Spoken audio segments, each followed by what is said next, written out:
Let me introduce you to Bo Miles, a unique and likable guy. Everyday life, friends and family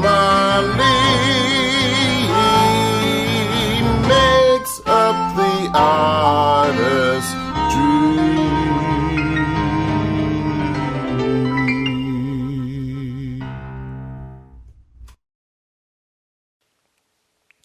Here we are, another episode of The Artistry of.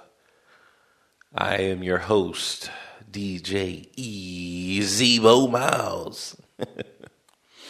That was just the album. That Snoop Dogg album, Doggy Style. And I believe that any person that's around the age of 12, 13, 14, no matter what music came out during that time that you hit around 12, 13, 14, it's going to be your favorite music. Like, that's going to be music that really is impactful in your life. And for me, it was the West Coast. And the thing about it, and just music in general, because music is changing as far as the way that it's delivered. The way that it's delivered is changing. Therefore, some of the mediums that had greater control are fighting for that control in these new spaces. And you just got to ask yourself, what a wonderful world. But yeah, it was that Doggy Style album. I mean, for me, during that time, I mean, it was just crazy. But all the music that was out, because we got our music from the box. That's where you got your music from. I don't really believe that that Snoop got played on the radio. Gin and Juice got a lot of play on the radio. But at the same time, I didn't listen to the radio a lot. So I can't really say that it got a lot of play on the radio because I didn't listen to the radio a lot. I only listened to the radio, you figure, when I was, maybe when we moved to our address. It's still East Baltimore, but now we're not living with my great grandmother because, and I spoke about my dad, like us living on Robb Street, but I don't know what age. So that's when, before that, it just, to me, it felt like, I don't know if this is how accurate this is, but it just felt like a lot of us lived together. A lot of my cousins, so a lot of the aunts and grandmother, we all lived together, right? This is how it is perceived in my memory. And then from there, we moved with my great-grandmother because my great-grandmother had a 3-story house. I mean, it was just, it was nice as far as you're a kid thinking about it. And it was big. So we had the whole second floor to ourselves. My great-grandmother was on the first floor. My Uncle Ned, he was in the basement. And my Uncle Joe was on the third floor. So that's what my great-grandmother. And then we moved on our own. We had our, I think this was probably like 5th grade. At the end of the 5th grade, my 5th grade year, we moved into our own spot because my great-grandmother, she had got sick, and her daughter and I don't know like how sick she was, but she was. I think I don't know if she passed or if we moved and then she passed away. Because I remember my aunt, which would be like my grand aunt. This would be my grandmother's sister. She had taken over the house.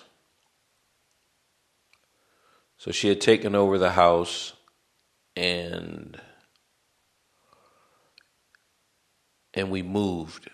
So, like I said, I don't remember if my great grandmother passed away, or if my aunt like took over the property and just kept my great grandmother there, and then we moved, and then she passed away. But I don't remember, and it's just crazy, this thing about memory. We're gonna talk about dreams,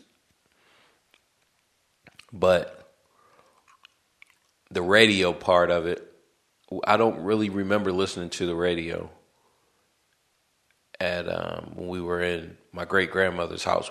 So we were on the second floor. We got the whole second floor, which is like an apartment, right? So I guess they got, but the third floor didn't have a bathroom. I know that. And so I don't think the third floor was like an apartment. Maybe it was, I don't know how you would describe it. It was kind of like an apartment because I remember going up there, and my uncle, he had like a huge array of comic books, right? But see, because if you think about it now, like, all right, if I'd known, okay, look, these comic books, you're going to have to hold on to them and don't mess them up. Don't even look at them. Right? Don't mess them up and just hold on to them until you get in your 20s. And then you can decide if you want to look at it, right? Which my advice would be, if you're a 10-year-old, right, which you're not going to be listening to this podcast, but those of you who listen and you want to give something to your 10-year-old, right? You want to give something to your 8-year-old that's going to last.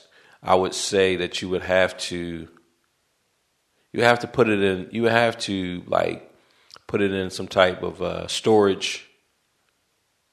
You have to put it in storage, and you just have to let them know, I got something in storage for you, and you can't really touch it until you're 35, right? To a kid, your 30s, like, what? You're an old man. You're in your 30s. You're an old man or an old woman.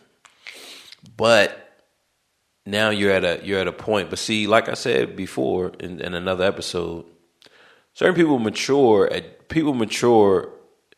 in different areas at different times. So where my financial maturity, and I just wouldn't even say financial maturity, but my worldly maturity. Yeah, I could say financial because it's just an encompassing of everything. It's not just how I handle money, but just everything. Like, I like my financial maturity now at this point. So, but other people would have might have gained this type of awareness earlier, especially with guidance, right? So I didn't have any guidance. So I messed up those comic books. Right? And I'm sure just all of that stuff would be worth a lot of money now. But that just shows you how time can net certain things. So even moving forward, we can say, all right, well, let's grab some stuff now to get ready in the next 20 years, right? Or the next 30 years. So now you got to acquire a space. Okay, I'm going to acquire this space, and I'm going to pack and load up this stuff. So maybe like a storage building, and start putting away stuff that's like, all right, this stuff is for 20 years from now. This stuff is for 30 years from now. We go back in and we open up the vault. Right, so that's something we could do now. But as far as the music and the radio, we didn't listen to the radio. at my great grandmother's house. Not that I can recall that was real significant. Now I remember songs, and you got songs coming on, like hit songs, Crisscross, Jump, Jump, and Belle Biv DeVoe. This is because people are playing this stuff outside. People playing the radio outside. Different rap albums, Fresh Prince of Bel-Air, right? Or just the Fresh Prince, Jazzy Jazz. What's that guy? Raw Bass, right? So certain hits. I mean, I'm hearing these hits, but we didn't have a car. So, like right now, in today's time, I only hear new music in the car. I'm trying to think, is there anywhere else? And I don't even listen to new music now. Like I listen to it for a while, and then once I get the gist, like, all right, these are the hit songs, then I don't listen. So I haven't listened to the radio and hits, like whatever the what is it, contemporary contemporary hits. I haven't listened to that in I don't know how long. So I might need to listen and see if there's anything. I'm trying to think. We got see if there's any Kanye West new songs that's on the radio. I know, what is it, Lil Baby and The Baby. I mean, they have some songs that's been on the radio. So like I don't even listen to the radio like that now. But that's just a testament to how I grew up. But when we moved on our own, I remember listening, like I would listen to the radio. I remember it was like a certain time that like Too Short would come on. It was a Too Short song that made it on the radio only at a certain time towards the evening. I don't even know what time it was, but the sun was down. It was around my bedtime. And I remember I would kind of focus in on that time to see if it came on. So, you know, that's the radio experience. But around that time, that's really the only time I listened to the radio. But other than that, I mean, you just got your music. I remember the box, but I didn't have cable, so I went over my cousin's house, and we would watch music videos all the time on the box. And I remember one of the channels, like, because I didn't have cable, one of those shows, if it was Yo Raps,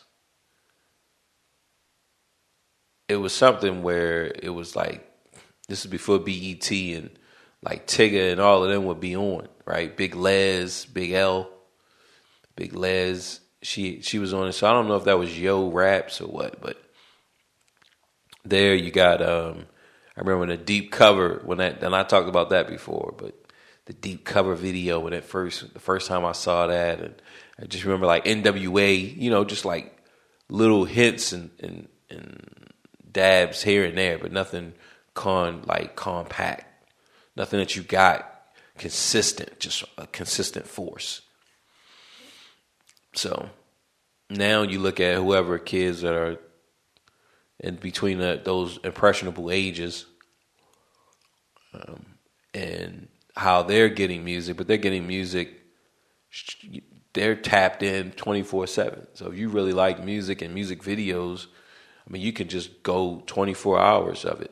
It's kind of like how the Cartoon Network was back in the day. Like, man, 24/7 cartoons. Like you can do that with music videos. So, and I was speaking with a friend on my trip up to Baltimore. I went up there this past little bit, and every time I go, I feel good, right? I feel like it's not like I'm coming home because my mother and my father, they're dead. So it's not like I'm coming home, but this is where I grew up. I'm trying to think of the Biggie line. I think that's Biggie. I grew up a fucking screw up, got introduced to the game, and then I fucking blew up. Something like that. So So it's still like, yo, this is. I'm familiar with the landscapes. I'm familiar with some. I'm not familiar with all, like with the whole city, because I was only in certain pockets, right? You only just went certain places and did certain things. And then I didn't drive when I was in Baltimore growing up, so I didn't navigate through the city. So my perception of travel there is from a standpoint of the bus, right? Like I could take you on, I could drive the different bus routes.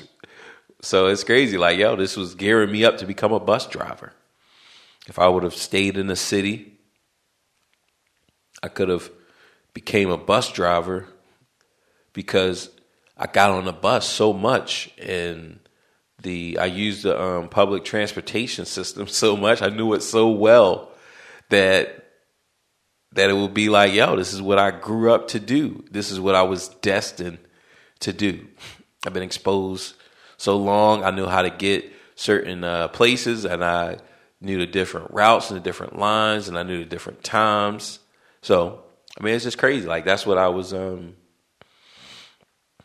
brought up to be a Baltimore City bus driver, which is cool because for my personality, I like to be on the move. I like moving and traveling and seeing life. I like to live. And I think times when I get into states where I'm not going to say depression, because I don't feel like it's depression because it's environment and it's doing based. And I've been around people who suffer from depression, clinical depression, and things could be going good, things could be looking good, but they have like a chemical imbalance. There is a chemical thing going on. There's something going on the chemical level that causes those feelings. But mine, whenever I'm just stagnant, I get like, man, I get depressed, right? So, but for that depression, the only thing I got to do is just move. Only thing I do is just move, and then I feel good, right? So let's say I'm in the house. If I'm in the house and I'm tired of being in the house, I'm tired of watching TV. I done binge watched a few shows or whatever. I'm like, yo, man, this is not doing it. And I start to feel doom and gloom, Chicken Little. The sky is falling. The only thing I got to do is just go outside. The only thing I do is just go out. I can just cut the grass and I'm good, right? I go to the store, just drive to the market, drive to the local market, window shop, and I'm good. So, so that's that. So being a bus driver would have suited me well. I would have locked in and then gravitated to the train, right? Maybe I'm on the train conducting side, the subway, and then the streetcar, which is the light rail. So yeah, I already know. Like, yo, I would have fit in very, very well. And it's just crazy when you just think about it. When you just really think about what we're gearing up, what we're being prepared for. Because environment prepares us. Now, my environment prepared me to be a bus driver. Now, I didn't become a bus driver, but I still have time. Right? I still have time. I can become a bus driver. But it's not going to be the same as being a bus driver in Baltimore City. Because I'm not in Baltimore. So if I had to be a bus driver, I would want to be a bus driver in Baltimore City. This is where I cut my teeth, riding the bus, riding the train, riding the light rail. Like, I experienced so much of the public transportation, the transportation system. I experienced so much of it that, look, this is where I want to be a bus driver at. I had accumulated so many hours of bus riding time. I remember when we moved South Baltimore, we moved there. I remember riding. So certain bus drivers, they would because I was towards the end of that line. So then it would just turn around. The route it just made a complete loop. So you would get on the bus, you ride it all the way to the end of the last stop, and then it would turn around. Right, it would go down whatever road. And it would just make like a little loop, turn around, and then right across the street, boom, is the first stop, and then you went on this journey. And I remember you could do this with some bus drivers, where you could ride it all the way to the last stop and stay on. You could stay on without paying, and then just ride it back. And go so because we're at the last 2 to 3 stops.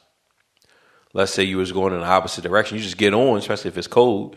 You get on, ride out to the last stop. It turn around and boom, you on there.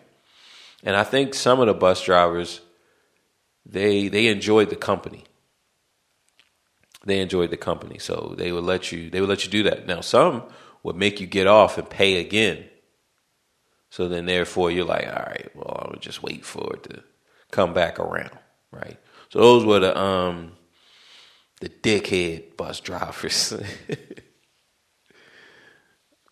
and some, I mean, like when I think, because South Baltimore, I rode those buses a lot to get to East Baltimore, because that's where I went to school. So, yeah, I spent a lot of time. So I'm gearing up. I'm being prepared to be a bus driver.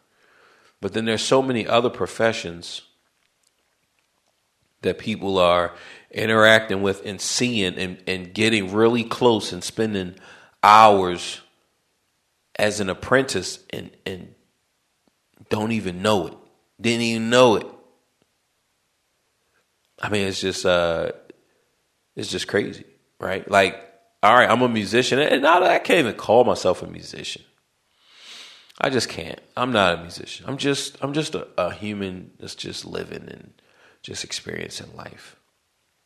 But there are kids who are being groomed for musicianship. They're in their apprentice phase. Usually it's church. Now, see, I didn't grow up in church. So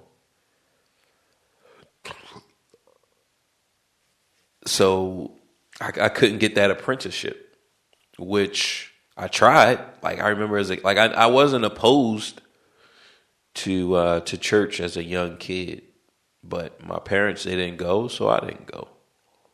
And I remember we would go. I think it was like Vacation Bible School in the summer.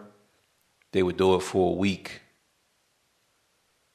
And you would just go really for the food, because remember I was dirt poor. Like when you think of the poorest kid in your neighborhood, I was below him. Like he didn't even see me. Like I didn't even exist. I was so poor. I couldn't even afford awareness. Like people, and whenever I go back to the city, I'm reminded of that, because it's like everybody's just gone. It's just so crazy. And I'm sure people are there. I mean, everybody's not dead or in jail. The homie's dead and gone, dead and gone. Right? They're all not dead or in jail. I mean, a lot of them are just, it's a nice sized city. Some people left Baltimore, some people working. It's just like I was telling y'all about the parents who, that dad, the Rolling Stone dad, who got several different families all around the corner, just down the block from each other. So people that I know, they could just be right around the corner from where I was, and I wouldn't even know. So that's just the way. That's just the way it is, right? But Your boy was super poor, so we went for the food only, exclusively, and that's crazy because like they didn't even try to look. You want to keep coming back, which I don't know. I mean, I think I would have went. I would have went back, especially if I saw some people on the instruments, because I feel like the core of who I am and my love and my wants is definitely music based. But I didn't get that apprenticeship. I didn't grow up as a little kid just watching musicians play and watching people sing. Like once I started playing for the church, but this is in my college years. So when I started playing for the church in college, I'm experiencing, okay, this is church culture as far as musicianship. But I have the weight of being a musician on my shoulders. So the type of learning that I'm doing is real focused. Whereas if I was just a little kid, I'm like 5 and I'm just in church all the time. And I gotta go to revival. I gotta go to Wednesday night Bible study. I gotta go to the different other pastors' anniversaries, all the different anniversaries with the sister churches, and I got to So just being in that culture as a kid and growing up in that is preparing you. Like the children who are growing up in that, they're being prepared and they're actually doing some type of apprenticeship. Whether they're going to preach or they're going to sing or they're going to play instruments, but they're just little, but they're getting a chance to see the business and how it works. They're getting to see the making of day in and day out. Every time the musician is there, every time the people who are supposed to be there, right? They're there, so they're actually putting in the same time. They're putting in the same time. And that's what I was doing on the bus, right? Which I could have been doing that as a musician, which when you're poor, the only place you can get that is the church. Like that's it. Because, I wanted to play the piano. I wanted to do all of that stuff, even as a little kid. But I just didn't get that opportunity. But I wanted it. And I remember hanging out with a guy who gave lessons in the neighborhood, just like hanging out around the studio, his little music studio, his house, because in like the basement area, that's where he gave his lessons. I remember hanging out around there and just listening, right? So I always wanted it. I wanted it, but I didn't get the opportunity until much later, right? So it is what it is. But speaking on that past and just speaking on those things, because I want to speak on dreams, right? I want to speak on dreams because dreams they're important, right? Or they're not. I mean, no matter how you want to slice and dice it. But for the most part, we all dream. And there's a few dreams that really stand out in my life that I can remember and I can recall. And it's like, man, we spoke on the little zebra and the little antelopes and all the little animals that are born and just know, like, they're fully formed. They're just take a few seconds and then boom, they're running, right? So it take like a little bit of time for them to stand, to catch you actually use their muscles for the first time, and then boom, they're moving, they're running, they're doing everything they're supposed to do. They're eating plants. They're just going about their life. And we just have to say like, yo, where do they get this knowledge from? Where do they get this knowledge? How do they know? How are they their infancy? And this is not all creatures, right? Some creatures have a little bit longer infancy, like us, right? Whereas it's not just boom, you come out and you running, but you actually come out in one form. You're not fully developed, and then you keep maturing. You keep eating outside, and then you put on. All right, I'm going to pause it. So, I believe we're in the part of the little creatures, right? So we got things that are just able to interact and respond to the world. They're able to interact with the world as soon as they come out.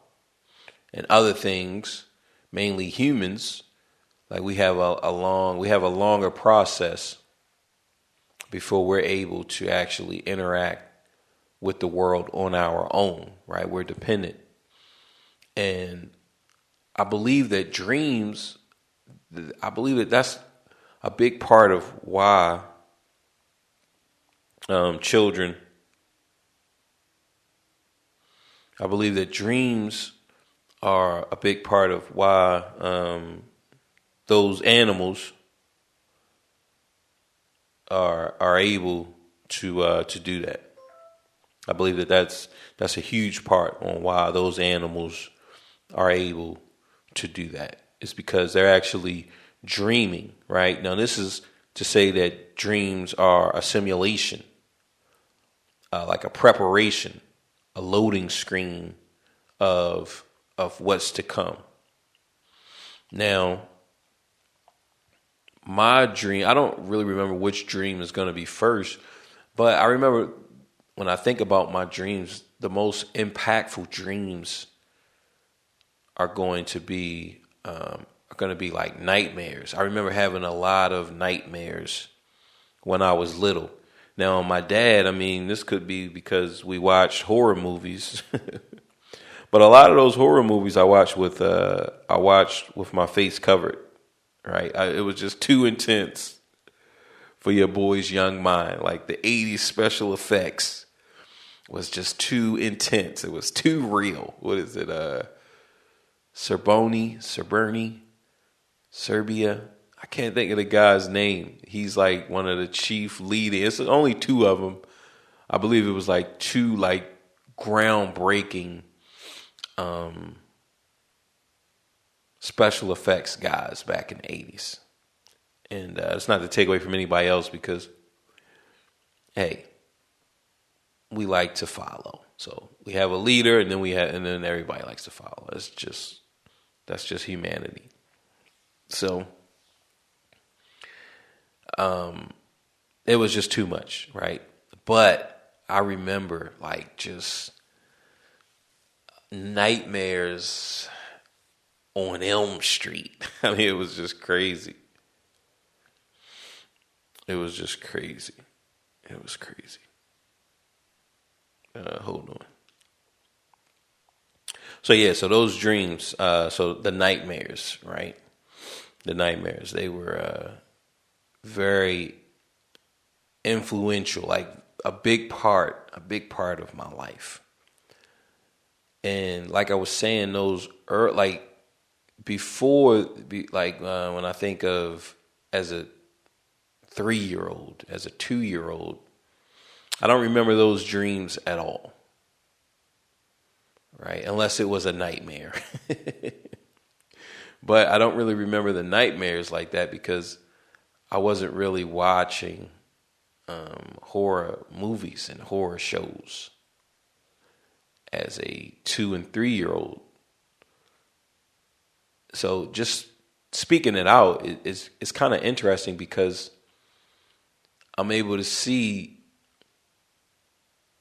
that for me, the most important, like I'm importing something. The most important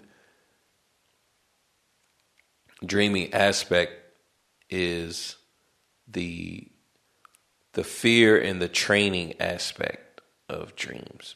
Because if you look up, why do we dream or things like that, you'll see that one is to run. It talks about running over different scenarios for the brain to prepare for. But then it just goes to the point that I was talking about in a previous episode about not really seeing reality and preparing for an illusion. Because that's what was happening to my brain. I was preparing for an illusion, right? So when we go back to, let's jump into a dream. We're in my great grandmother's house, that 3-story, right? Remember, we lived on the second floor. So the dream, it was, this was with gremlins. This is the gremlin dream. I remember this. And I can see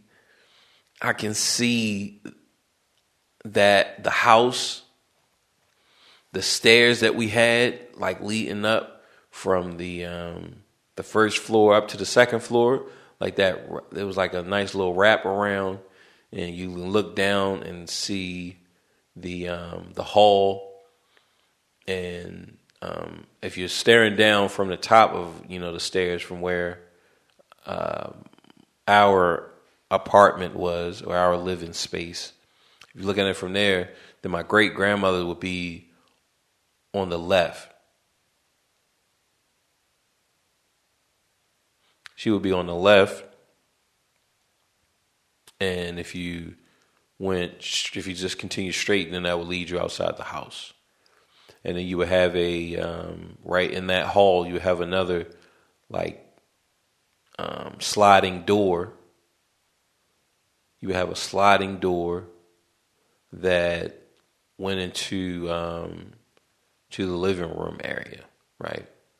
But that door was it was mainly closed. They didn't keep it open a lot, but you could go through there to get to the living room. To get to the hall where you got out the house, right? So the dream takes place. I'm downstairs. So I'm downstairs with my great grandmother and just with everybody. Now I think I'm by myself, right? I'm by myself, and something is crawling in the cabinet. I can hear like movement in the cabinet. So I'm like, and it's starting to get like loud and crashing. You can hear like crashing in the kitchen. So this is my great grandmother's kitchen, and then you could just kind of hear like something going on in the cabinet. And then I'm like, oh man, I need to get out of here. Like I already know, like, yo man, this is nothing good. This is nothing good comes about just checking that cabinet. You don't want to check that cabinet. Go ahead and get up out of there. So I'm trying to make my way to to her apartment door so I can leave out, so I can run upstairs. So as I'm like making it out, you can just hear more and more thrashing in the kitchen. Like, yo, they're getting busy. These gremlins, yeah,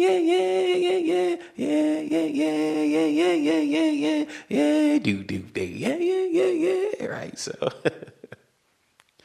there's all this commotion. I'm like trying to run and get my way, make my way up, and then I get to the top of my stairs, right where my door is, and I look down. And at the foot of the steps, at the base, right on that level 1, the first floor, there's a gremlin, and he looks up at me, and and he's him and his goons. They start to run up run up the stairs, and then I close the door and then I wake up. Right. And I wake up. So so that was one of my early dreams, right? That I can remember. Now remember, I do remember on Robb Street, that coat that I felt like it was a dog or a panther. Like I remember, so I think that would be a dream. And I had an alien toy. I remember this. I had an alien toy from like the movie Alien. So I had the xenomorph. I had that toy, and I remember dreaming it. And I don't believe that I even saw the movie, but I probably did because I knew of that toy. Like it wasn't like, what creature is this? So I'm sure I saw the movie already. My dad probably already took me to see one of the re-releases. That's how they used to do it in Baltimore, right? So a movie come out, and then they just boom, they'll play it. They'll re-release it in the theater, and it would just be playing in the theater. They have all these different movies playing in the theater on different times. So because I don't know if, it seemed like now, like it was a movie. Well, not now, but I remember for a time, like before COVID, pre-COVID, it was a new movie coming out every week. Right? But back in the 80s, you didn't get that. You didn't get a new movie every week. It was some dead time where, nothing new came out, right? Nothing, but they would just put in an old movie. They just bring an old movie to the theater for a little bit. So that xenomorph, I remember having a little nightmare about that, right? Maybe it was animated, it was coming after me. All right, so here we have the gremlins, and they're coming after me. And it's like, that's just, I remember that, right? So again, we can kind of see, all right, this is a nightmare. So this is like fear-based. What you gonna do? Fight or flight. And I remember just, boom, look, I had to take off. Your boy had to dip out. Look, man, it's time to run. Run!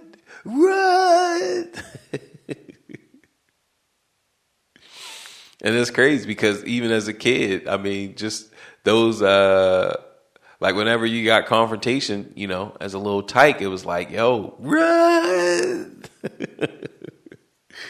And so this is what the dream is teaching me. This is what the dream is preparing me for, right? Because the actual gremlin, the mogwai, like, that didn't happen. Okay. That didn't happen. So these movies, they're queuing my brain up for events that will never happen. So it's really, I'm looking at it as a waste of dreaming time. I could have had some real nightmares like paying the rent. The electric bill is due. The phone about to get turned off. Now that's some real nightmares. And now I gotta work a double. I gotta work a 50-11 double, triple double. That's a real nightmare. And it would have prepared me. It would have got me ready. So I'd have been like, all right, this is what I gotta do. All right, look, man, I probably want to start selling some shoes or something, right? I'm trying to sell any and everything, right? So, but. Boom. That's one of my dreams. Now, most of my dreams, most of my nightmares, it revolved around like Freddy and Jason. They were in there a lot, and I remember there was like a pivotal point where Freddy was no longer scary in my dreams. He was now like a friend in my dreams. Because and when I look at it now, hindsight, is because that horror element of Freddy, like the real scary part of Freddy, it was replaced for the sarcasm, the sarcastic, and the comedian side of Robert Englund, right? Robert Englund wanted to give Freddie a more of a funny persona, right? So he would make jokes and do things like that. So in the dream world, in my dreams, he stopped appearing less frightening and more, right? So he still did he still did his horrible acts, right? He's still Freddy Krueger in my dreams. But I'm no longer like running from him and just terrified and like, oh, right? But Jason remained that horror entity for a long time, right? He remained that element of scariness and just running. And I remember it would be dreams where I would run and I couldn't run. It's like I couldn't, no matter how hard I tried, I just could not run. Like it was like physically just exhausting. It was physically exhausting. And I only experienced that one time in reality is when I told the tale about us getting chased by, I think it was Marlboro or Marbury and Saratoga. So Saratoga and Marbury, I believe that they were beefing with each other. So it was two different gangs and they had problems with each other. They was beefing. So we're one of my friends at the time, they won something from like you call into the radio. So they won something from like the radio station. You had to call in. You call in and you win something. So they won some tickets. So they won something. So we had to walk. I think I was like in the 7th grade. We had to walk to West Baltimore. I'm from East Baltimore. We had to walk over to West Baltimore. That's like MLK and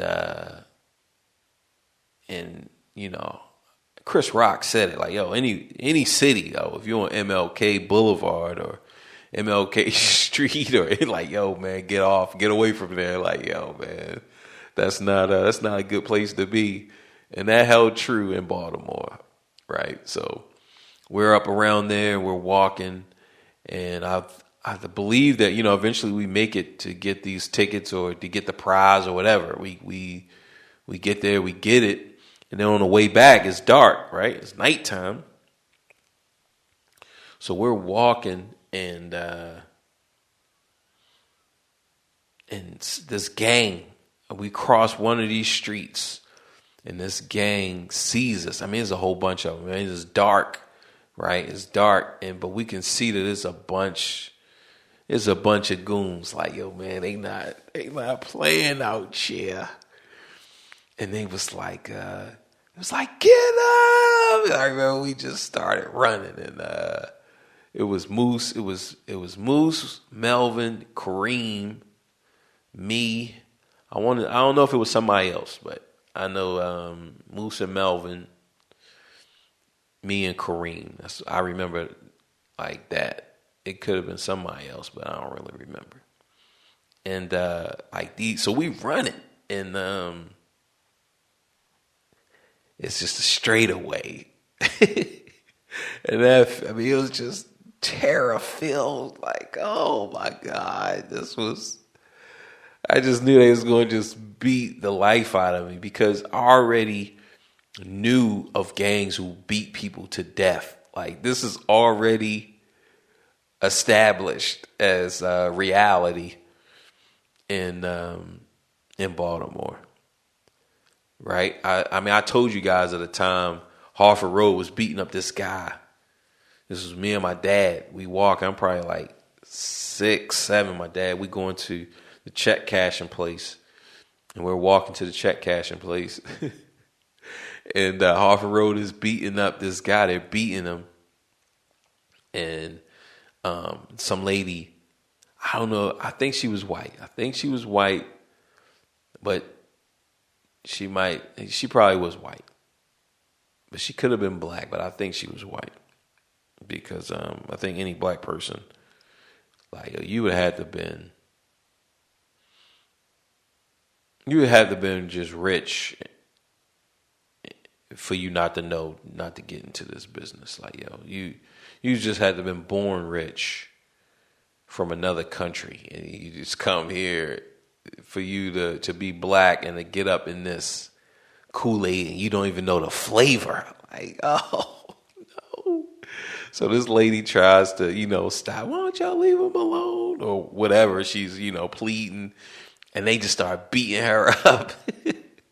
And I'm not laughing at her getting beat up because, they didn't like give her the blues like they, like they was beating up that guy, because only thing they did, like I remember, they just kind of roughed her up a little bit, just to get her to keep going. Look, this is none of your business, right? But I remember my dad, like he saw, like, look, we're watching this, and he kept it moving. And that's what I'm laughing at. Just the fact that my dad was like, nah, I can't get it. But my dad, look, he loved the damsel in distress, but it's like those herd of zebra. And once that one get caught up by the lion or crocodile, it's like, look, man, it's nothing we can do. If y'all not trying to become a snack yourselves, just keep it moving. So that was a lesson my dad taught me. Like, yo, man, some people, they just can't be saved. So, needless to say, like, yeah, that guy got beat to death. This is broad daylight. So this isn't, getting beat to death is not out of the imagination. So when these guys are like, get him, and it seems like it's like 30, 40 guys. Remember, they're in a dark street. I mean, it was dark, but I did notice someone was on bikes, and it's like, yo, man, they gonna beat. And I'm the smallest one. I'm like, man, they gonna beat me to death out here, man. So I'm running, and we take off. I'm the slowest one. Moose is the fastest. He is like lightning fast. He is the fastest human that I've ever experienced with my own eyes, right? So, I don't know how fast he was compared on a track and stuff like that. But this is my first time seeing a really, really, really, really fast person. And the crazy thing is, like, people who don't know me, they say like, yo, man, you fast. Yo, Moose. Moose, it was just unreal how fast this guy was. So, boom, Moose. So we all run. Moose is gone. I'm talking like in maybe three to 5 seconds. Like, yo, Moose is out of there. He is gone. You can't even see Moose. So then we just got Melvin, Kareem, and me. I'm in the back, right, and I'm running, and my chest is flaring, like my lungs are just flaring up, and I'm just running. This is the first time that I really have to run for my life. Okay, I have to run for my life, and I'm trying. I'm really trying. I'm like, man, chest, everything is just like, yo, man, you about to stop. And I'm like, yo, I can't stop. Okay, I won't stop. Can't stop. Won't stop. Rockefeller, you get down, baby. I get down. I'm just boom. And then I think Melvin is the first one to stop. Right? Melvin is the first one to stop. and then Kareem. So that means I passed Melvin. I'm not stopping. Like, yo, my chest is burning, my legs. It's like I'm about to fall. Like I just can't run no more. And like I said, Melvin and Kareem, like, yo, they're huge. They are way ahead of me. Like, yo, I cannot. But boom, when he stops, like I'm close. Like, yo, I'm close enough to be like, all right, I'm passing him. And then Kareem stopped. And I run a little bit more, and then I stop, right? And by the time when I stop, that's when they see Melvin, the guys on the bikes. They see Melvin, and they're like, "Oh no, that ain't them."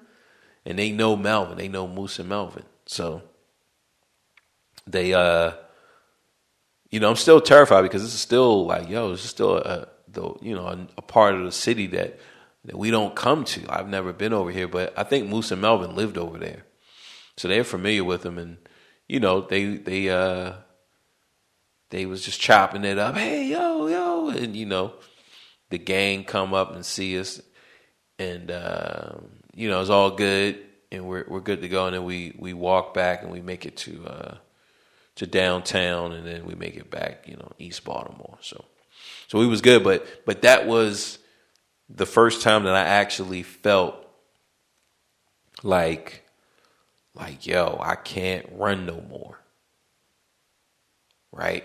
Now, it's not the same as the dream, because in the dream, when I try to run, it's like my legs, it's like I'm stuck in something, like maybe quicksand, or it's like I'm trying to run, but no matter how hard I try to run, I'm just moving really, really, really slow. So I've been in situations like that in my dreams a lot, where I'm trying to run and I just can't gain any traction. I just cannot pick up speed, and I'm trying. Or I will be running at a nice pace, and then all of a sudden I just can't run anymore, and I'm just moving at a snail's pace. Right, so those dreams like that's been really consistent in my dreams. So it's always some type of either like I said, like Freddie and Jason plagued me for the longest time, but then Freddie stopped being as scary, but Jason remained, right? Because the idea of Jason is this juggernaut, this creature that has no rhyme or reason, that just kills for no reason. You didn't even do anything; it's just going to kill you, right? And he's a tank. You just, there's nothing you can do. He can take blow after blow after blow and keep coming until he kills you, and then he just moves on to the next. And I remember this one dream I had. This is when I'm on. I don't know if I was living at my. I think I was. I think when this dream happened, I was actually living with my great grandmother. Right. So in her house, we were living in her house. But I'm trying to think if I was there or if the dream just took place there.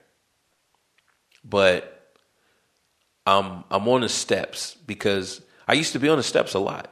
Like as a kid, you would just because I didn't want to be in our apartment alone. Like because I was just afraid. I was scared of the dark. I was scared of all that stuff. Like I had my own room, but I didn't even sleep in my own room until we moved. So just as a little kid, I was just scared. There's too many horror movies for me. All right, my dad took me to too many horror movies. I was afraid of the dark. I was just scared of all of that stuff. And so in the dream, I'm on the steps. Right, I'm on the steps like I'm normally as a kid. Right, I'm probably like probably like second grade, second to fourth grade. And I get shot in the head. So I'm on the steps and I get shot in the head. So I fall down on the ground, right? I'm on the ground and I can just hear everybody like screaming and yelling and crying, but nobody is touching me.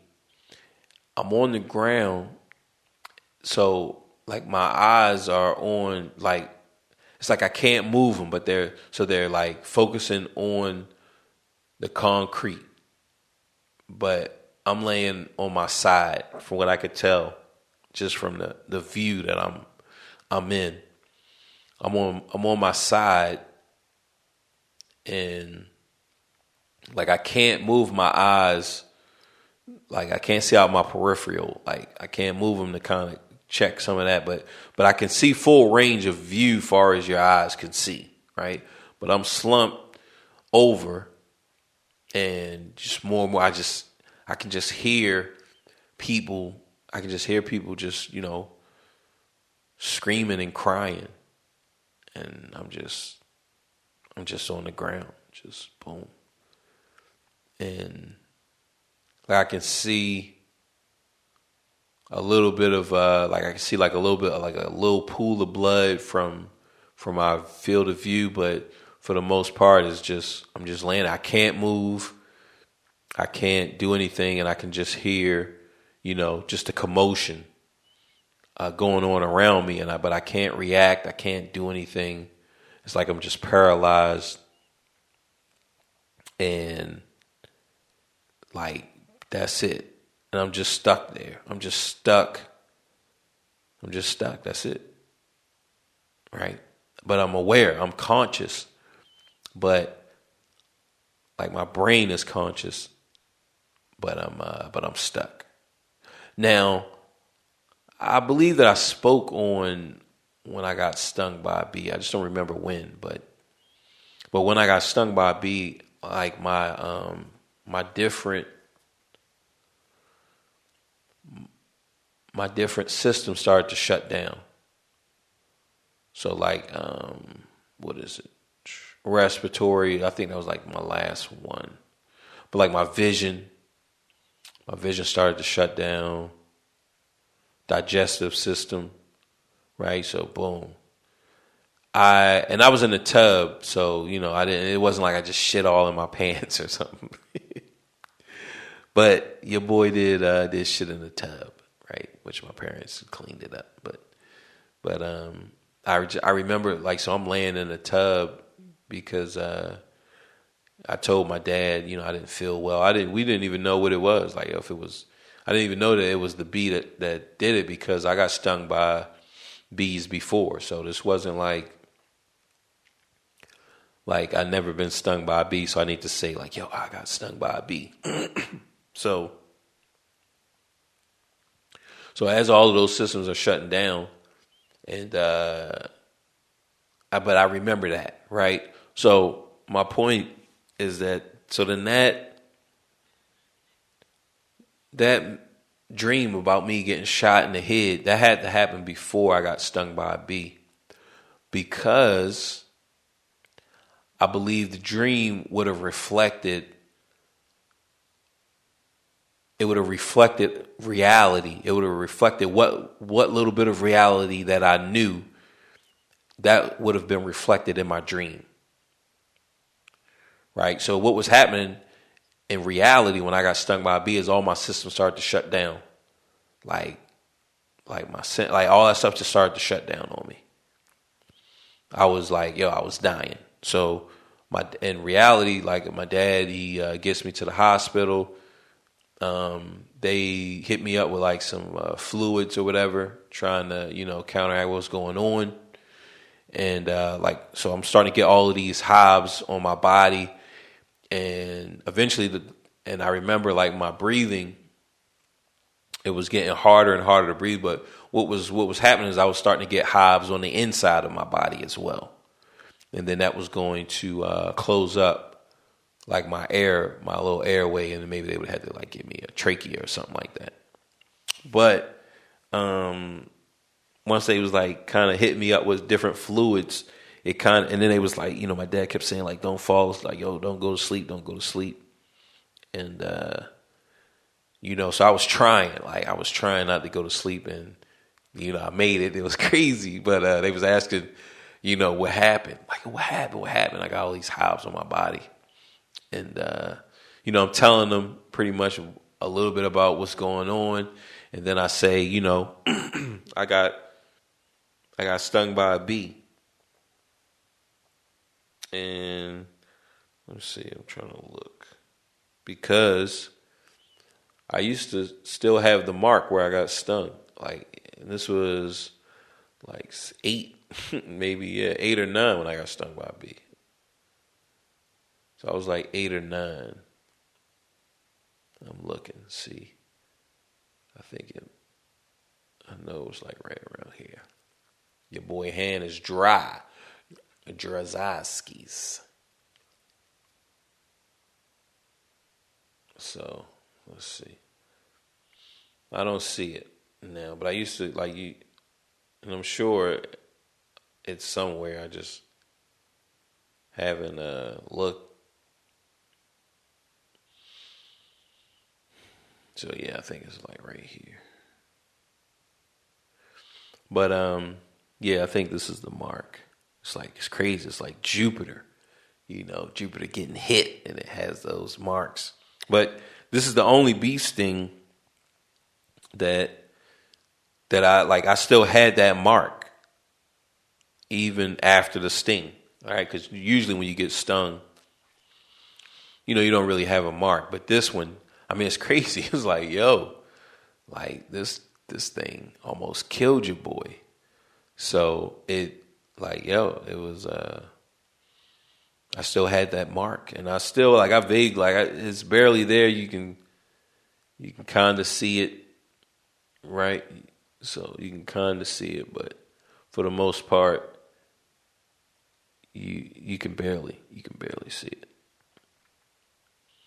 But just going through that experience, right now, my brain has an idea of what's going on, right?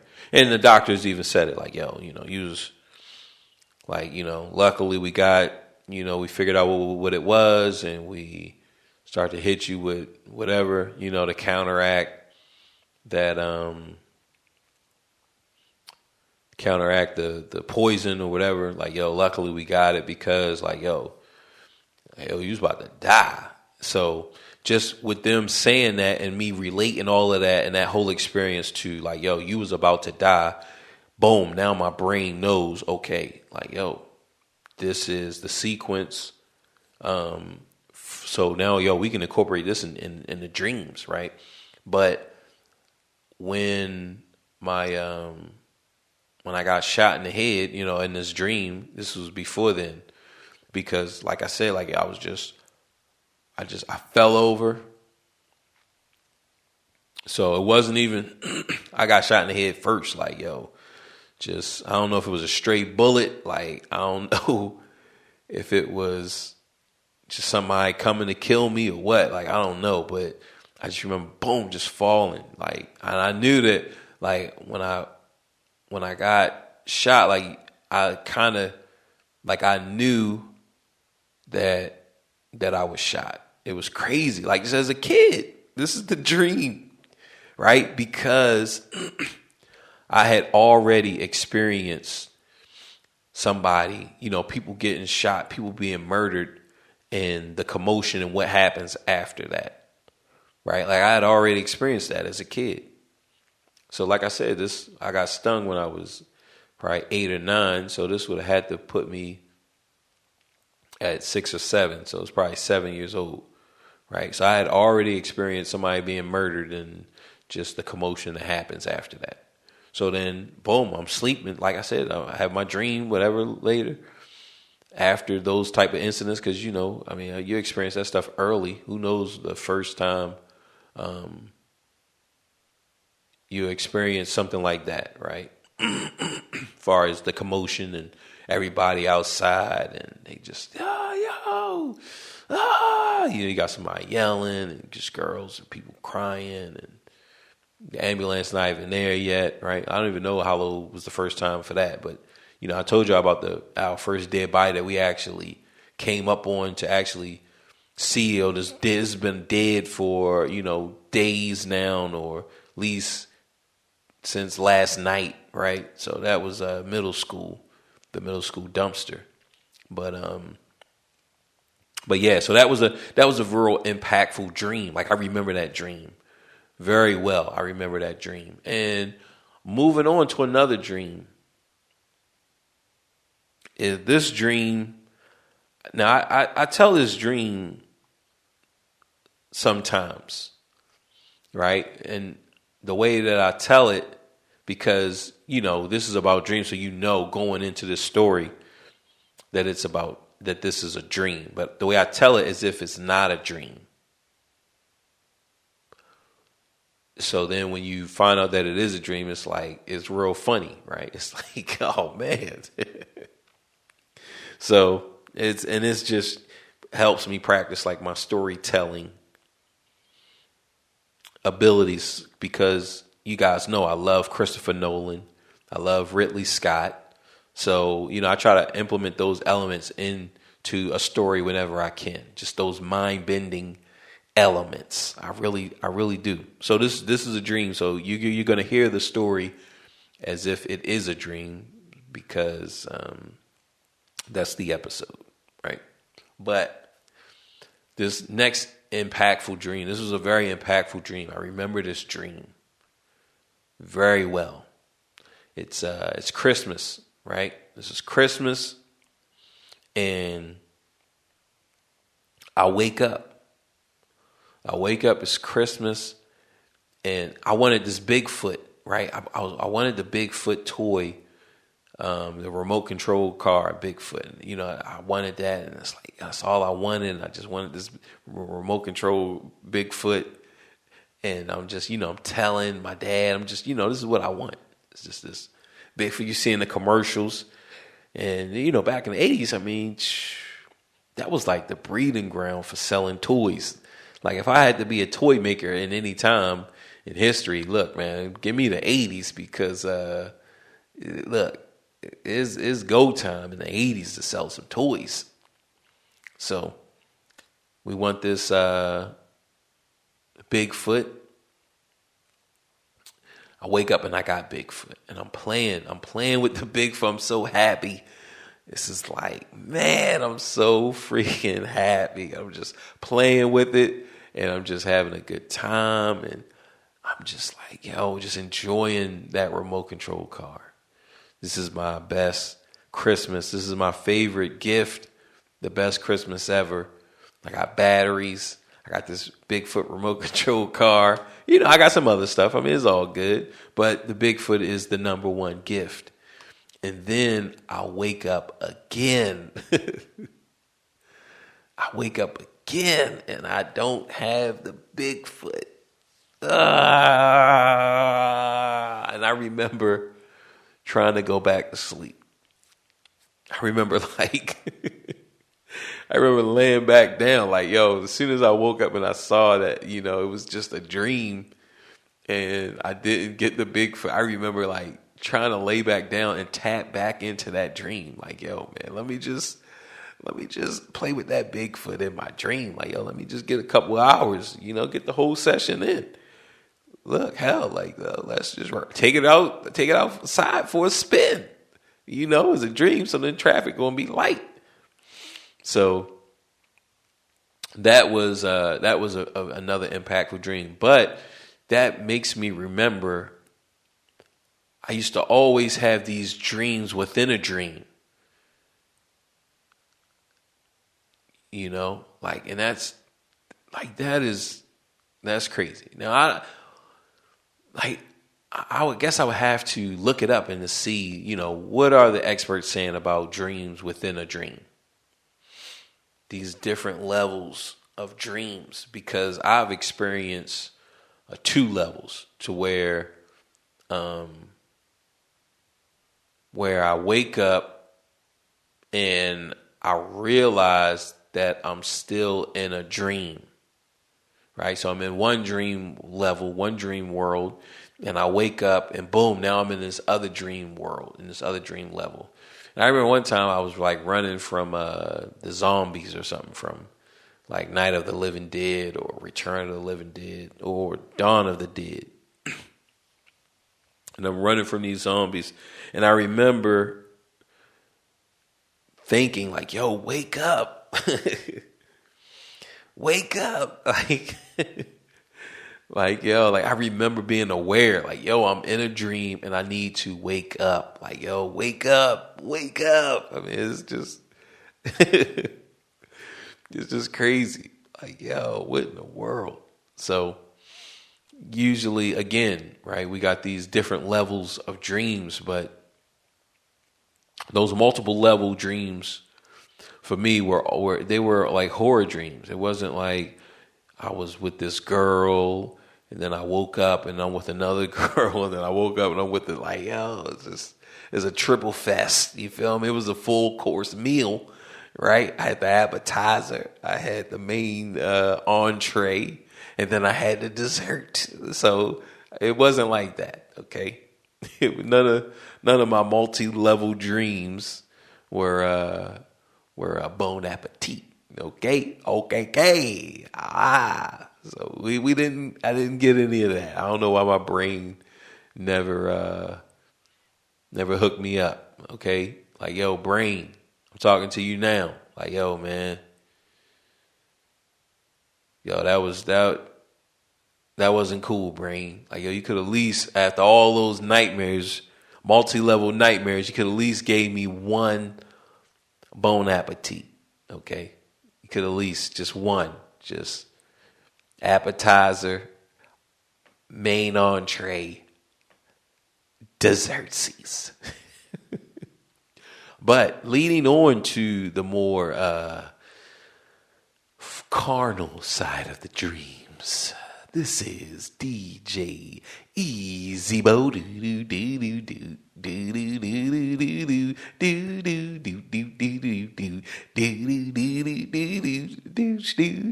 do. And I met you last night, baby.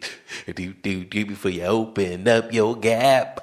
I had respect for your lady. Right, so now it's time to get into the more carnal side.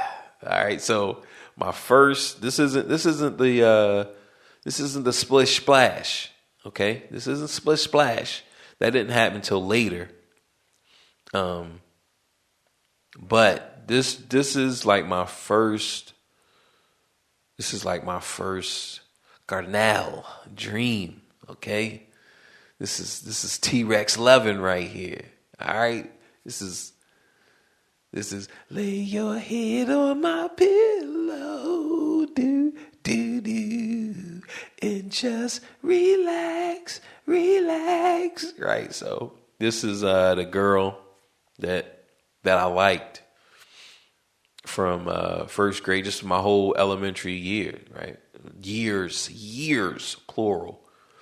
Remember, I talked to our brother, Nathan, and was like, yo, man, I professed my love for her to to Nathan. I professed my love. Like, I really, like, I can kind of see her now. I can kind of see her, but I haven't seen her since like fifth grade, and then I failed in a third. So remember, we were in the same grade level. I failed in a third. She keeps going, so she's a year ahead of me. So I haven't seen her since her fifth grade year, which would have been my fourth, right? So remember, I'm a year behind now. So I haven't seen her since, I'm in the fourth grade. She's in the fifth. So I haven't seen her since then, because I want to say even when I get to fifth grade, like she's in middle school, right? She's in middle school. So the way that the times, like I just don't remember seeing her after elementary school, right? So even though I'm a year behind, like her, she's in middle school. I don't see her no more, right?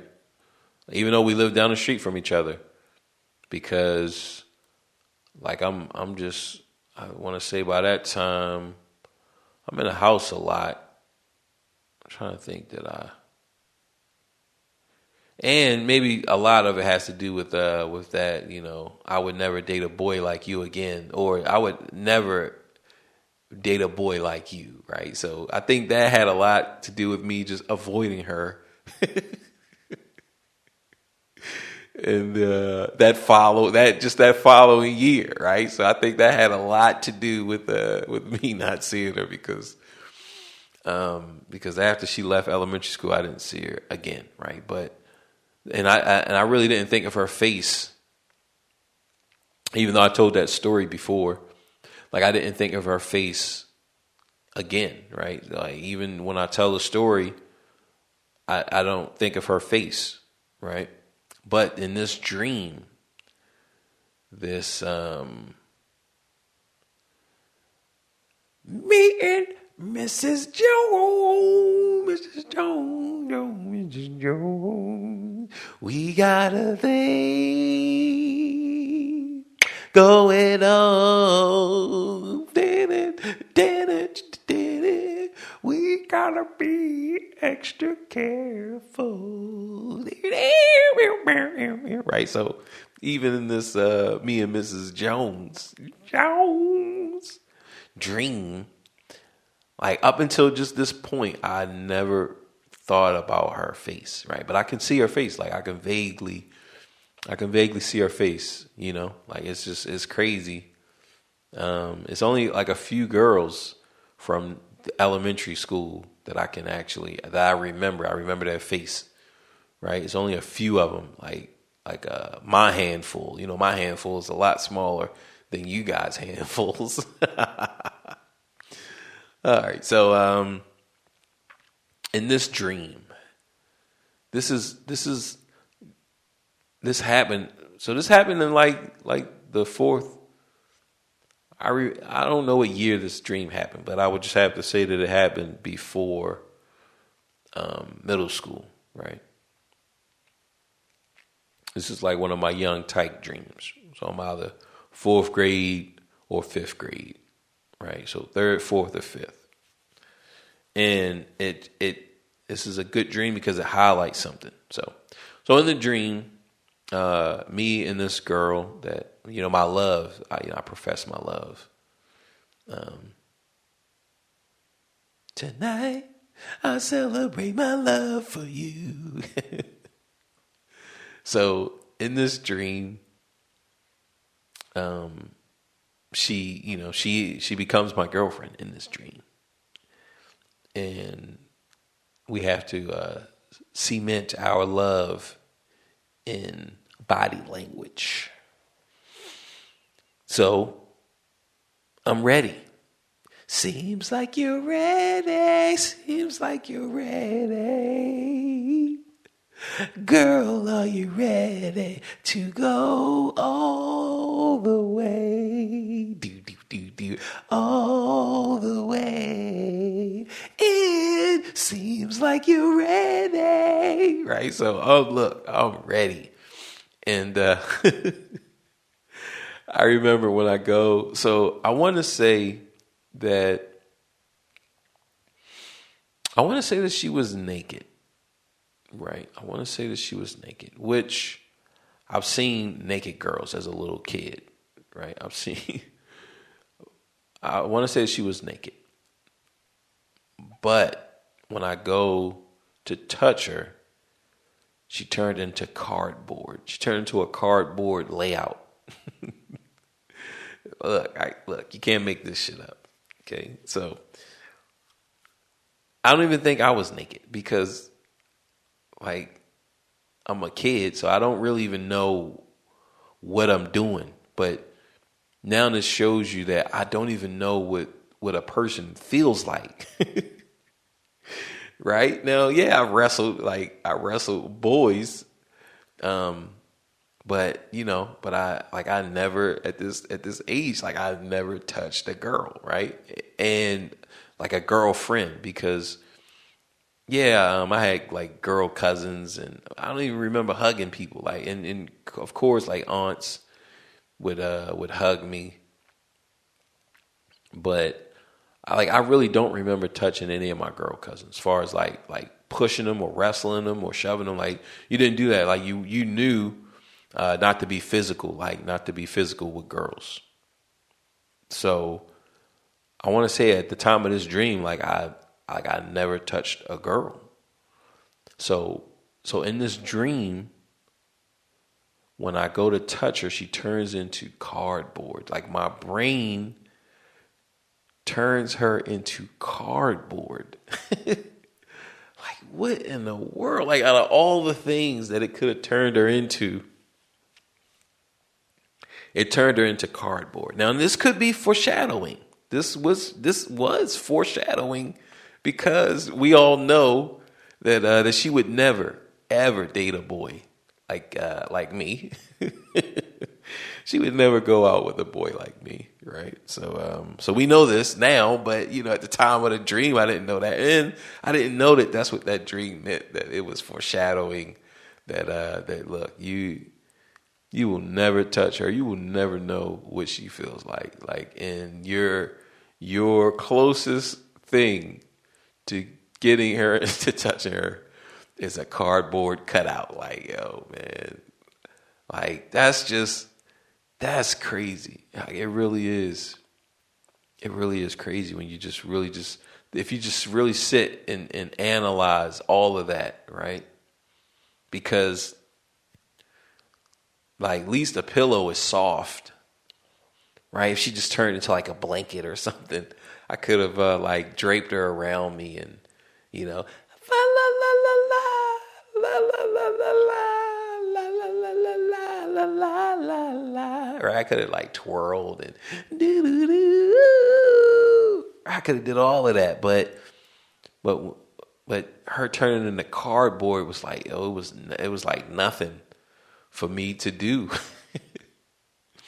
It was crazy, but that was that was like my first intimate dream. But because I had no real knowledge to build on, like my brain didn't have any knowledge, which it just makes me think of the conscious brain. Like my conscious brain had to have had some type of hand in that dream, right?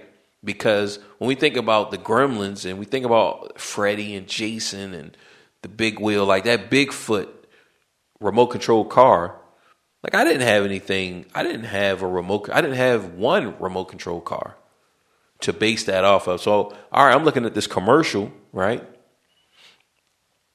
But when I get the toy, like, yo, I can feel like, and you can say like, yo, but you had different cars and different things like that. Like, yeah, I did, right? As far as different toys. But like, I'm sure that if I would have touched that Bigfoot, a real Bigfoot truck, that it would have felt and operated the same. Maybe the operation of the remote control or something like that probably would have been a little bit different. But for the most part, because this is all based off of things that I've watched, not that I interact with it personally, but I've interacted with other things that, I'm sure that like, yo, this would have been dead spot on. Now, like I said, I wrestled with boys. Like, yo, we grew up wrestling. Right? We grew up wrestling, fighting, putting each other in headlocks. Right? Now, like I said, I cannot remember a time where, where I like wrestled or pushed or did anything to a girl like that. Now, I did play, it was this girl. I can say her name because, I just had a crush on her, but Allison. Now, I want to say it might have just been Alice because it was Allison. It was Allison. I want to say it was Allison. Now, Allison, like, she was one of my best friend's older cousins. She's older than us, so of course nothing happened. But I liked her. I mean, she was just beautiful, and she was like developing as a woman, right? So at the time, I mean, you figure, I mean, we were like what 7, 8, she's probably like 12. She's probably like between, she has to be like 10 to 12. She could have even been 13, But I just remember like just having a crush on her, but not like this other girl like that. I had that crazy cardboard dream, right? Like I really liked her, but Allison, it was more like it's like it was like it's like a girl you like, but but that it's look, it's just not gonna happen. I mean, she's 13, I'm 8, like it's just not gonna, it's a no brainer.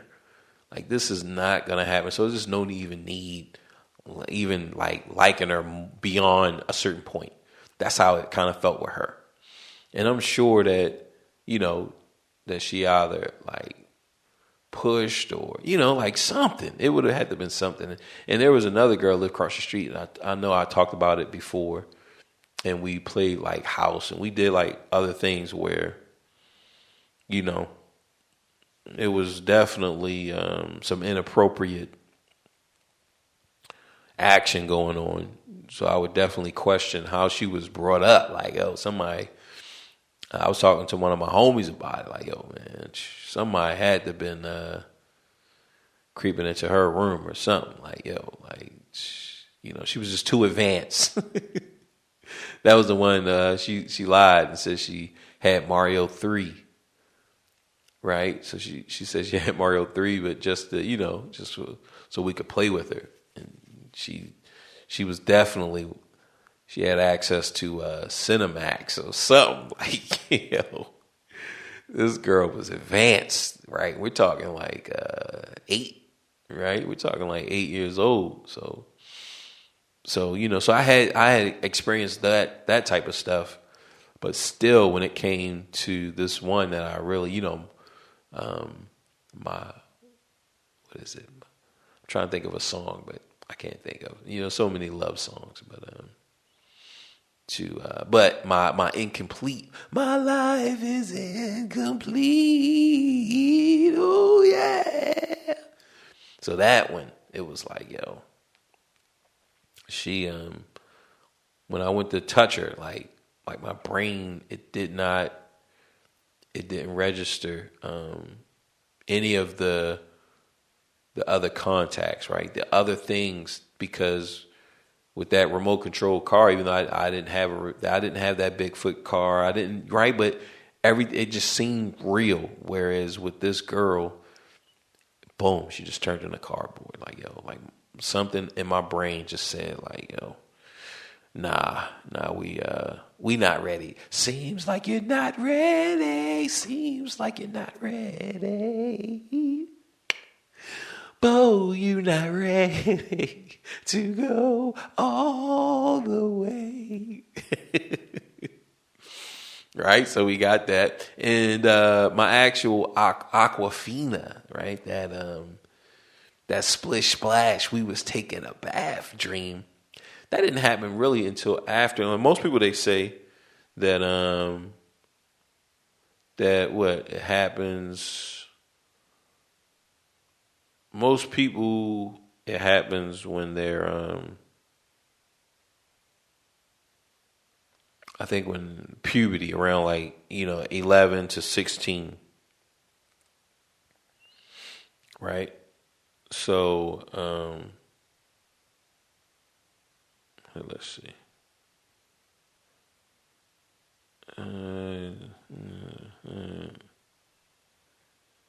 Wow, that's crazy. So more bad news. I mean, it's just crazy. Like it's just, that's life, though. That's life. But we're on to the actual WAP. There's some holes in this house. There's some holes in this house. All right, so I didn't have that dream until after my daughter was born. Right. And I don't even remember, I don't even remember the girl that was in the dream, or I really don't remember anything about it. I just remember waking up and yo, it was that Aquafina time. So it wasn't real eventful like my other dreams, right? Because I can remember wanting to dream about a certain person and then dreaming that dream, right? So I can remember that, but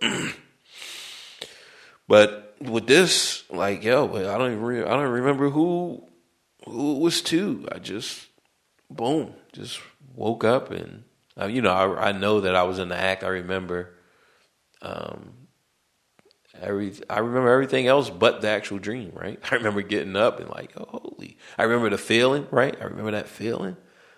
And I remember waking up what the and, checking what the right? So I remember it like that, So, your boy, I really didn't have a wet dream until, I'm 24, 25. I'm probably 25, right? So, because it was I was introduced to sex very early, so it was yo, what's the point? What's the point of having a wet dream? Yo, man, you already up in them cheeks, so so I think that's just how it went. Because I was introduced to it early, it was but I still had it, and I didn't think that I was ever going to have one, but I did. It was 25, around 25. So that's that. The next dream that was very impactful. It was when I actually gained control. It was two, so I got two more dreams, and then we'll wrap it up. Right. So the next dream was I started to take control. I gained control of my dream. So remember, I was running from Jason. Jason plagued me for a long, long time. Right. I would be running, trying to escape, and run and hide from Jason. And this happened to me for a long time. And I remember after playing Soul Reaver on the Dreamcast, right? So I'm probably 19. I'm 19. I'm 18 or 19 because I got the Dreamcast when Japan got it, because we had a huge import connection, right? So it was direct. Like I said, things was real relaxed as far as getting things through custom, and people still do it now, but it was the floodgates were open. So the Dreamcast, we got it when it first came out in Japan. And so I had the Dreamcast, and I want to say just a little bit later, Soul Reaver came out, right? But I want to say Soul Reaver came out in America, but we was getting them modded. So you could get you can get your Japanese Dreamcast modded so it could play American games and Japanese games. You could play it. And you could play all type. You could play burnt copies of every, the Dreamcast was wide open. It's probably my favorite system. It's going to be neck and neck. Back then, because I think each system holds its weight for the time, except I put the 360 over the Xbox One.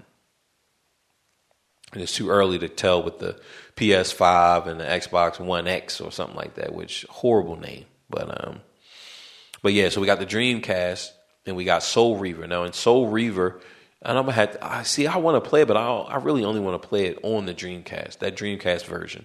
The textures were it was right. It was I'm gonna have to watch it just to make sure that the textures were up to standard. right? Because the PlayStation 2's textures, they weren't as crisp. Like they wasn't as, it just didn't have that pop, that oomph, right? That polish. It was real, like just, not a PlayStation 2, PlayStation, the regular PS1. So I'm playing Soul Reaver, and in there you can go between the different realms, right? In Soul Reaver. So you will be in the physical realm that we all see here, and then if you lose your health, then you would transport back to the spiritual realm, right? And the spiritual realm would be like the physical, only like a blue tint. It was like a special tint to show the different, that you're in the different realms. And it's kind of like, I mean, I feel it's kind of like the Matrix in a sense. It's like the Matrix in reverse. So in the Matrix, that green tint is your, the green tint is the Matrix, right? You're in the Matrix when you're in the green tint. And then that blue tint is when you're in the physical world. But in Soul Reaver, the blue tint was you was in the spiritual world, and that greenish tint, that green polish, meant that you were in the physical world.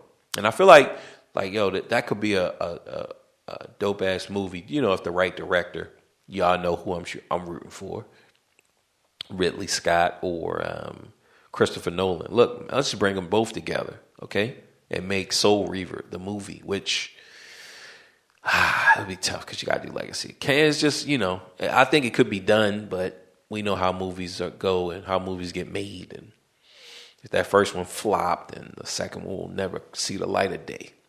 So I'm playing Soul Reaver, right? And I love it. Like Soul Reaver, this is the truth. You just go between the different realms. And then eventually I have a dream. I have that Jason dream again. And I remember, so I'm in the gym running from Jason, and he's about to get me, right? And I just do the Soul Reaver transformation, like when he transforms into the spiritual world, and I do that in my dream, like, and boom, Jason's he's nowhere around. So, you know, like that was very impactful because, you know, like I'm starting to take control of my dream. Like I'm taking control, and it's like, nah, man, we not running. Like, yo, I'm not running no more, which I still ran. I just ran to the spiritual world. But it was really cool. Like it was really cool to do, because it's like I don't have to, like, physically, since y'all know that I lose my speed when I'm in these dreams, right? I lose my speed. So, and when I was able to just boom go into the spiritual world just by, you know, doing the little hand gestures that I seen in Soul Reaver, like boom. And Jason, he wasn't there. Like he only existed in the physical world, right? So that was cool. And then the last dream that we'll cover in this episode, it was very significant. It was a dream where I'm just driving home. This is when I was working at Best Buy in West Virginia. So I'm in West Virginia. I'm driving home, just regular. Everything is normal. And there is a lot of traffic. There's a lot of traffic. Maybe there's like a car accident or whatever. But there's like just a lot of traffic. And I get out my car to kind of walk down to see. And I'm at this intersection. And when I get out my car and I look, like I'm starting to like actually look at the people, then everything stops. Like the people, they stop, they disappear, the cars, just traffic, just everything. And in the dream, I realize that I am. right? That I am everything in this dream. I am the cars, I am the air, I am the ground, I am the physical me. Like everything in this dream, like I am the reason, the purpose. I am everything in this dream. I've created everything in this dream, right? In that dream, like that's what I realized. And I realized that this is while I'm in the dream. This isn't like, I woke up like, oh man. I realized that I hit some type of barrier in my dream capacity. Like I realized in the dream that like, yo, I've hit the ceiling of my dream. Like I've used all the RAM, all the space. Like, yo, this is full. Because it was like when they were just all the cars and just like being able to, me running all of those cars, running all of the traffic, the people, the conversations, just everything, plus my awareness, it just like, boom, it just kind of collapsed the system. It was crazy. It was a crazy dream and a crazy awareness. It was like, yo, like I am everything, right? Even though I chose to take on a perception where I was, right? So, okay, you got me perceiving this dream, right? In this shell, I'm Bo perceiving the dream. But I'm also everybody in these cars and all of these conversations, just everything that's happening in the dream. I'm all of that as well. And when I go to look at it, right, if I go to look at all of this stuff all at once and everything is focusing on me back at each other, it's like, boom, it just like broke the dream. It was definitely weird. It was a weird thing. So yeah, that's dreams. Like I said, if you look it up, I mean, they'll say that I think they categorize dreams into four different categories, and I might just throw in like a little video somewhere in the middle of these stories, like a little YouTube video. This what is it? My boy Kuko, I think his name is. It's like M Kuko or Kakaku or something like that. I think it's Kakaku. Maybe Mirko Kakaku. It might not be Mirko. But it's something like that. That's my. I really like him a lot. I really should know his name. So I'm sorry. That I messed your name up.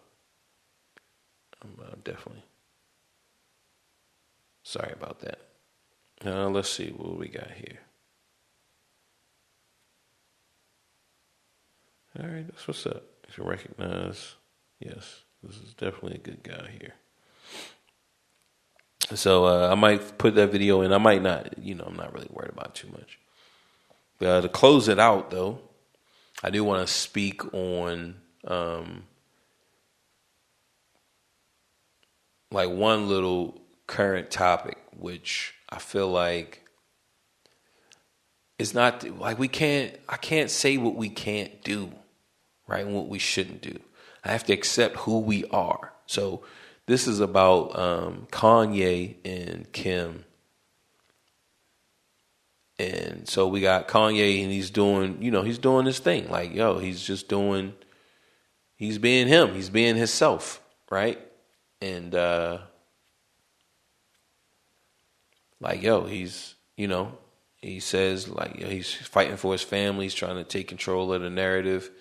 He's putting it out like he's, like, yo, he's doing whatever.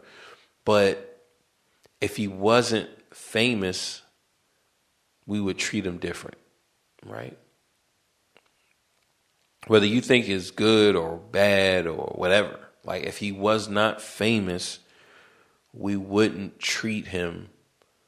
We would treat him different. But he is famous, right? He is famous. So then what? Because he's not going to stop being famous. And we're not going to stop caring about famous people. Like we're not going to stop that. We're going to keep doing it. So it's not a point to say like, yo, we need to stop caring about these people. Like, yo, we're going to care about these people. We are. But we need to care about ourselves just as much. And that is something that we can control, how we feel about our own life. Because if we take our life, everything that's going on in our life, and we make Kanye the lead, so now he is I and I is him, going through the same thing, we're going to get a lot of support. We're going to get a lot of people telling us, yo, man, this should, la, la, la, blah, blah, blah, right? That's just like the dude, what's his name? 50 Mac. He's a Crip, famous. And he got DP'd a little bit ago, maybe last week or the beginning of this week, right? He got DP, which means discipline. And it's because he said maybe he was like claiming another gang from another time, or, but whatever the reason was, he got DP'd. And the internet, as far as YouTube, right, where you see him, his space, like, yo, they like, yo, nah, he shouldn't be DP'd, right? Yo, man, they ain't had to do that. And everybody's criticizing on how the politics work. Right. But see, that just because of fame. If he was just a regular guy, then it's like, yo, oh, so what? All right, he got DP. But once you get famous, then the rules start to like bend a little bit. Nah, I shouldn't. Yeah, it went that way. But for you, no. It's like everybody wants you to win. Even like people who hate on you, it's like they, you need haters so that you have obstacles to jump. But for the most part, you get more and more people speaking out on your behalf. So, I mean, it's just crazy, but it's like, yo, we need to start to, and that's something that we can control. We can say that, like, yo, I am just as important as whatever famous person of the day, because they're getting liked because they're famous, and people are they're always gonna get liked. That's never going to stop. We don't want it to stop. I want it to keep going. And I want to figure out how I can make a couple of dollars off of that. But until then, I have to see that my life is just as important as I see someone else's life. As I see someone else's life who may be, quote unquote, I may feel like, yo, man, they living life more better than I am. Like, yo, boom. Your life is just as important. So that's the reflection of those events, and Reese's PCC.